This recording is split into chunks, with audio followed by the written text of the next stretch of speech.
Hello and welcome to the Indie Beginning Podcast, where we bring story lovers wonderful tales created by independently published authors. It is our mission to help indie authors grow through reviews and dialogue. This episode is brought to you by the lovely people over at Burial Grounds Coffee Company. Today I am sipping a cup of Daywalker, a delicious medium blend Colombian, Arabica, and African Robusta bean. You can order yours by going to burialgrounds.coffee. Remember to subscribe to the show on your favorite podcasting platform and leave a review. You may also want to head over to acnbooks.com/indie-beginning, where you can find all of the episodes and more. This week we bring you a short tale by Camila Voyes, titled Impatient for Death, a love story, from her Broken Mirror collection. Through tragedy and loss, Chloe finds her love. But can she find herself? Camila grew up on a varied diet of horror.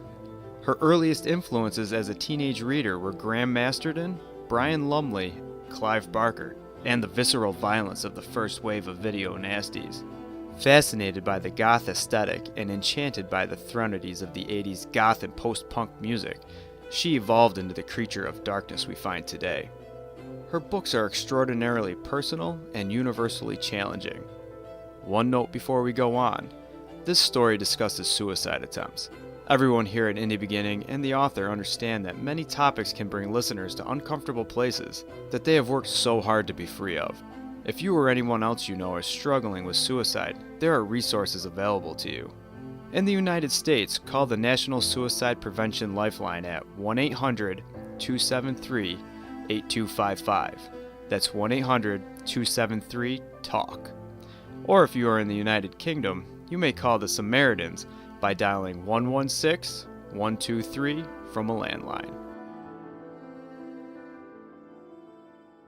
Chloe held her lover's face in her mind, a pale and beautiful face. Kind and patient eyes of blue so deep they were almost indigo. The face was not strictly male or female, but the finest of both. A soft mouth with rosebud lips that Chloe yearned to kiss. A square jaw and a finely sculpted nose that never looked haughty. She held a knife in her trembling but determined hand. Fragrance from rose petals, which floated lethargically on the warm water, caressed her senses. The bathtub and sharp blade promised a beautiful death. Chloe tested the temperature with her toe. Perfect. Petals tickled her skin as she lowered herself into the bath. Eager turquoise veins presented themselves on her forearm. She rested the blade centimeters above her left wrist. Gentle fingers wrapped around her right hand, holding her back. "Kiss me," Chloe begged. Tears blurred her vision. "Not yet. Be patient," her lover replied. Chloe was 14 when her mother finally died. She had watched the woman grow weaker, twisted by pain, from doting parent to hollow shell for 3 years before it happened. Chloe was at her mother's bedside when she drew her final breath. That was the first time she saw her lover, knelt beside the deathbed of a beloved but cancer-tortured parent. Her mother saw it too, dressed in the darkest black Chloe had ever seen, pale skin shining like moonlight in contrast. Soft lips moved as words were whispered too quietly for Chloe to hear. Then it happened. The mask of pain slipped. Her mother's bright eyes shone with passionate desire, a desire shared by the lover by the nature of their kiss. A kiss so potent, her mother's body shuddered, then went completely still. A kiss that remained vivid in Chloe's memory. The kiss she wanted from her lover as they held her knife-wielding hand, but denied her request. Told her to be patient. When? Chloe no longer felt beautiful. Her face was creased with frustration. Tears of anger blotched her skin. Her nakedness was ugly, not perfect. "When?" she shouted. The hand withdrew from hers and the knife tumbled into the water, slicing her thigh. She sucked air through her teeth. A thread of crimson blossomed among the petals. "I can't tell you that, but you have a life to lead first. This is not your time, Chloe." Her lover had denied her. He was cruel with his rejection. Like her father, who ran from the cancer diagnosis, leaving Chloe alone with the dying and the dead. At that moment, Chloe mentally attached a male gender to death. The deep timbre of his voice as he disappointed her seemed to fit the arbitrary gender assignment. She saw other things to support her supposition: large hands, flat chest, and long limbs. She wasn't sure whether he accepted the label. In his presence, she continued to address him as you, my love, or sometimes, to be mischievous, sir.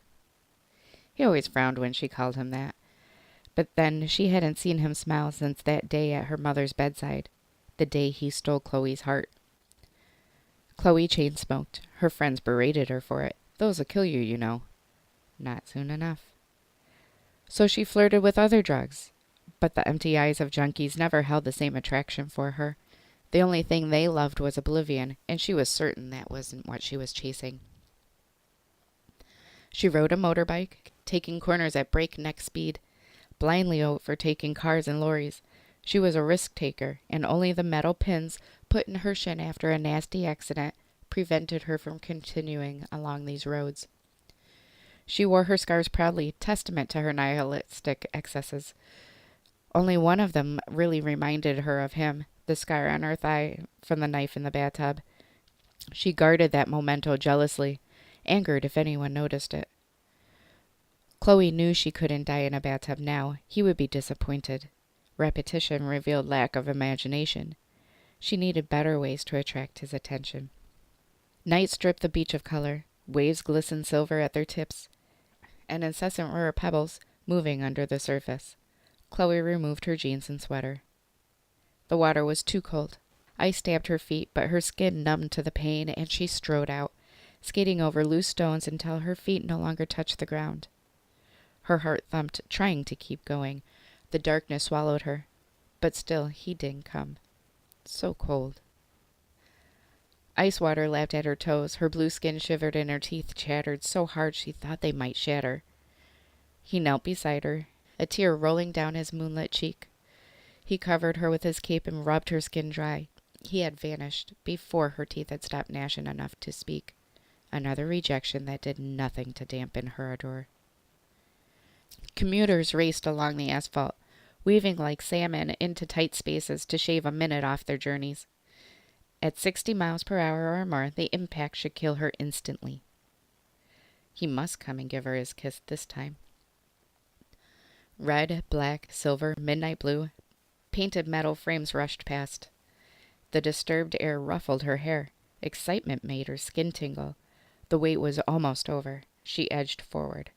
A horn blared. She refused to be frightened away from her purpose.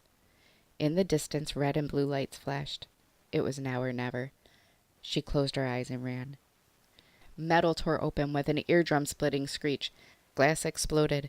Chloe opened her eyes. A tsunami of vehicles piled onto each other. Some mounted the central barrier. Glass shards surrounded her feet and glinted on her clothes. Blood stained her dress, but not her blood. She ran from the scene in horror as sirens wailed. In the passenger seat of a crushed car, her lover kissed another. The roof tiles were slippery with water. Rain lashed down, punching her face. Shards of light split the sky from black clouds to trembling earth. Chloe lifted her arms towards heaven and yelled, "Kiss me now, you bastard." He sat beside her, legs straddling the apex of a deep red roof.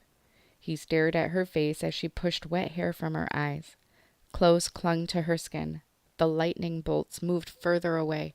She blushed, feeling suddenly ashamed. "You always see me at my worst," she admitted. He nodded slowly, and her heart broke in two. "Yet I still love you. What does that say about your value?" "You're disappointed?" "Of course. All that potential and you waste it chasing thunder clouds. But the kiss, it was never yours to take." Chloe fell to her knees and wept. The rain washed away her tears. She was alone again. Carefully, she climbed down the ladder and decided on a more noble death. Death surrounded her. Chloe had never realized the cruelty of her lover until she stepped into a war-torn city dressed in her nation's uniform. Men, women, and children dead at the roadside. Body parts scattered with no order, no dignity, no lips for death to kiss and give them peace. The air stank of blood and feces, and Lord knew what else. Other soldiers moved around her, picking their way through the bodies, never finding one alive. As she approached a corner, she heard cries of a child. She hurried toward the sound and found an almost intact play park at the end of a battered street. A kid no older than 6 sat on a swing, feet dragging on the ground, bellowing for his mother. Between her and the child were less than 100 meters of unkept grass. She jumped over the low fence and ran towards him. His crying grew louder. "I'm coming," she shouted, in a language he wouldn't understand, knowing the futility of reaching him in all this carnage, but needing to do it anyway. To do this one good, selfless deed now, she was no longer beholden to the god of death. The child was a lifeline. She needed to hold him more than he needed her to save him. This was her purpose, and it engulfed her. The pins in her shin throbbed each time she landed on her right leg, but the pain was good. It reminded her that she was alive, and where there was life, surely there was hope. Her foot sank into the grass. Surrounded by blinding white light, she shot into the air. She was flying. Her body ripped apart, legs and arms tumbling through the smoke-filled sky in different directions. He was there, Death. He held her head and chest in his arms. That was all that remained of her body now. A landmine, she guessed. His lips came closer. The kiss. "You monster," she screamed. "What have you done?" "Forgive me, Chloe." "Forgive you? Never. You're twisted. All this time, all these beautiful deaths you denied me. What about the boy? You let me care. You let me choose a life. For what? No, this isn't fair. My lover is not cruel. He cannot be. I've not been chasing a monster all these years. No, my mother loved you. I loved you. No, no, no. Please, no. Don't you dare fucking kiss me now." His tears covered her face, a waterfall of suffering, but she could not forgive him. She died trying to escape his kiss. Find Impatient for Death, a love story, in Carmilla Voyes' Broken Mirror collection on Amazon.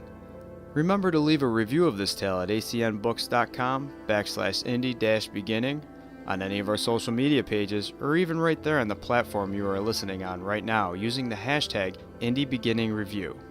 This is where you, the listener, becomes part of the program. Your reviews not only let authors know how you have reacted to their work, but also helps them grow as an artist. You just may find yourself on next week's episode. Music found in this week's episode was written and performed by Damiano Baldoni. I am your host Ben, asking everyone to read more books, be the best possible you, and to simply enjoy this wonderful life. Thanks for listening.